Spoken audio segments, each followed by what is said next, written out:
There's no doubt about that our current incumbent president and our now president-elect have very different perspectives on what's vital to our country's future and the industries that are going to drive our economy going forward. We're moving away from Trumponomics into the Biden era, and that means a shift in vision and economic focus going into 2021. So the first thing I did as an investigative journalist, which I'm not, is go to the Joe Biden website and take a look at what his top initiatives were and how those changes could then drive the market. And based on what I've seen, several cornerstones of his plan can actually receive pretty significant amounts of government support, which would be huge for certain stocks and ETFs. Now again, this is by no means a guarantee, and this is not investing advice. So in today's video, we'll walk through some of the meat and potatoes of Joe Biden's future plan, what sectors will thrive under that plan, and a few stocks that might reap the benefits. So let's get going.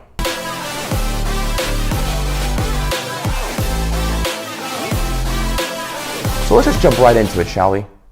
Joe Biden's first plan of action within his first 90 days in office is to make sure that you hit the like button and smash subscribe because it helps with the algorithm. Okay, for real, we'll look at Joe Biden's plan this time. He really has three major platforms that can move the market: clean energy, infrastructure, and healthcare.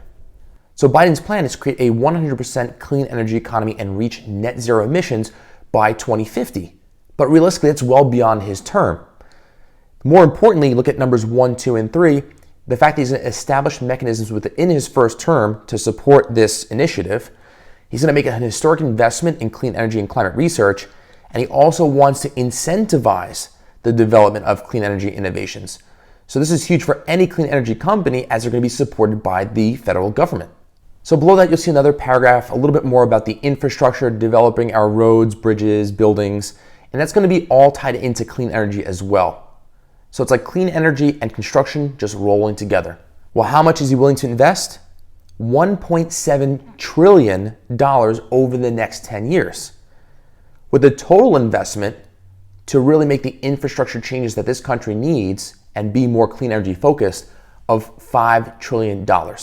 This is by no means a small task, but it's a large investment, and it's something that's going to take years and years for us to develop and move towards our greener economy. In the clean energy sector, there are several companies to look into. And the first one is going to be based out of Florida. And yes, in the last several years, there's been nothing sexy about actually investing in utilities. Well, that is, until now. Next Era Energy provides electrical power using environmentally friendly sources, like wind, solar, nuclear, and they also use some of our traditional sources as well as in oil and coal. Currently, the stock is trading just under $76. It has a dividend of 1.85%, and its market cap sits just below $150 billion. Now, you're probably not buying this stock because of the dividend yield, but it has great growth potential. Plus, the fact that you're buying it at $75.99 almost feels like you're getting a discount, like you're buying a sweater at JCPenney. Want to invest even more directly into clean energy? Do you think now a Democrat's in office and solar is going to be the next big thing? We'd love to hear from you. Put your answer to that question in the description below. Love to start a conversation. I personally do believe in solar, especially the fact that I live in Southern California, where we have sun 365 days a year. And to be 100% honest with everyone, our electric company, utility company, it kind of sucks. And we've lost power several times in this summer. I'd love to be a little bit off the grid and be able to take a natural resource and use it for electrical consumption here for my own family. So as a matter of fact, we have recently purchased a solar electric system for our home. So here are my two favorite companies in this space. The first of which is Sunrun, and they actually will sell solar systems, not the planets, like the panels and the racks, and they will install them for residential customers. Sunrun is currently trading at $53.59 with a market cap of about $10.6 billion. What I really like about the financials behind this company is that the revenues have been growing consistently over the last 4 years. So my ultimate favorite in this space is SunPower. And this company actually builds the panels that they would install on your rooftop, both for residential and commercial purposes. They sell them to dealers and then to contractors, and they will do the installation for you. What I really like about this company is that their panels are said to be superior to anything else on the market, plus their customer service is supposed to be like out of this world when it comes to the solar space. So I really like the direction of which this company's moving. SunPower currently trades at $18.57 with a market cap of $3.1 billion. What I like behind the financials is the fact that last year was its first year in positive earnings. Let's see if they can continuously build off of that and become a solar powerhouse. If you like the idea of solar but you don't want to bet on one company, you can invest in the ETF TAN, the Invesco Solar ETF. Now it trades right around $71.50 and it does give you some international exposure with First Solar, which is a Chinese-based solar company. My personal feeling, I prefer investing in US companies. It's a personal story and I'll explain later. We can't talk about clean energy without talking about electric vehicles and the company that everyone knows, which is Tesla. It's been getting beat up over the past week or two, and after its split, it really hasn't done all that much. It was trading around like $1,200 per share. Now it trades at $410.36.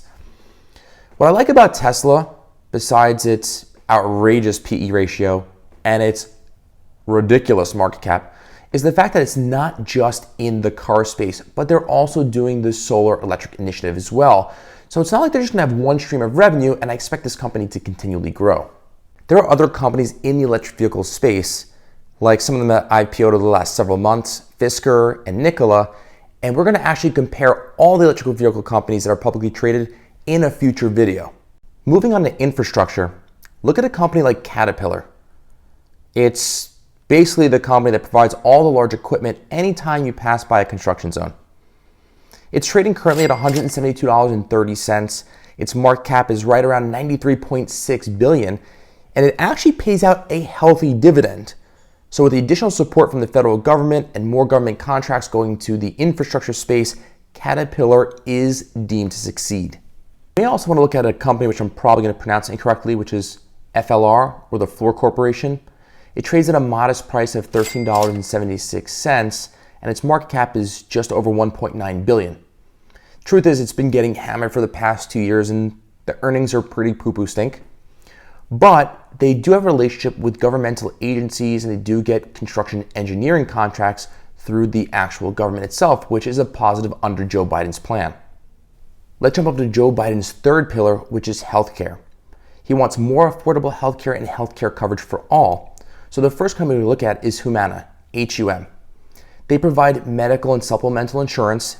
They have 17 million people enrolled in medical coverage and another 5 million people enrolled within their specialty products. Humana currently trades at $430.67 with a market cap of just around $57 billion. Their financials also suggest that their revenues have grown pretty significantly over the last 2 years. Lastly, look at the United Healthcare Group. They provide medical benefits to employers, healthcare services, information technologies around healthcare, and also pharmaceutical support. UNH currently trades at $353.69 with a market cap of $335.6 billion. This company also pays a nice little dividend. We're not really investing for the actual dividend return, but ultimately for the growth potential in this stock. But the dividend's nice too. They've also had great revenue and earnings growth over the last 4 years. While some of these stocks, especially in the healthcare sector, are expensive, you don't have to buy full shares. That's the best part about investing in today's day and age, is that you can buy fractions of shares. Robinhood does a great job of easily allowing you to buy a portion of a company and setting up automatic transfers and purchases. This allows you to add position and add to your portfolio over time instead of having to make these one large lump sum investments. If you want to get started with Robinhood, take a look in the description below.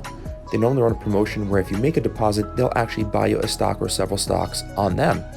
Promotions do vary and they do change from time to time, so take advantage while you can. People are going to talk about other investment opportunities, and one of them being emerging markets, right? The trade war between us and China will most likely go away at this point, and we will rebuild that relationship. So that might be an opportunity there. They're also talking about hedging your portfolio, or that even gold might thrive under Joe Biden, and that also may be true. But what I want to talk about a little bit is putting Bitcoin into your portfolio somewhere. It doesn't have to be a large percentage. Maybe it's 2%, maybe it's 5%. And the reason why I love it so much is it doesn't matter who the president is. It even can thrive under poor economic conditions because it kind of moves relative to gold. So as Barack Obama was president, the price of Bitcoin went up. As Donald Trump was president, the price of Bitcoin went up. And now we're going into Joe Biden, and I'm just going to go out on a limb and say that the price of Bitcoin today will probably be more affordable than the price of Bitcoin 4 years from now. Other people might argue that fact, and they might say, well, Bitcoin's completely speculative, and in a sense, so is gold, right? The only difference is I know how much Bitcoin is out in the marketplace. I know how much Bitcoin is left to mine. With gold, I have no freaking clue. So to me, I like the scarcity behind Bitcoin. I like knowing that it is something that has a potential for large growth and a large percentage growth over the next 4 years. So there you have it, folks. Those are my investments now that Joe Biden is becoming the president of the United States this upcoming January. I hope you're able to take some value out of today's video and just contemplate your own thoughts on how you're going to go about making your investments in the future. Thank you as always for joining. Make sure to hit the subscribe button, smash the like button. Anything that you can do helps. As always, save, invest, and grow. Ciao, ciao.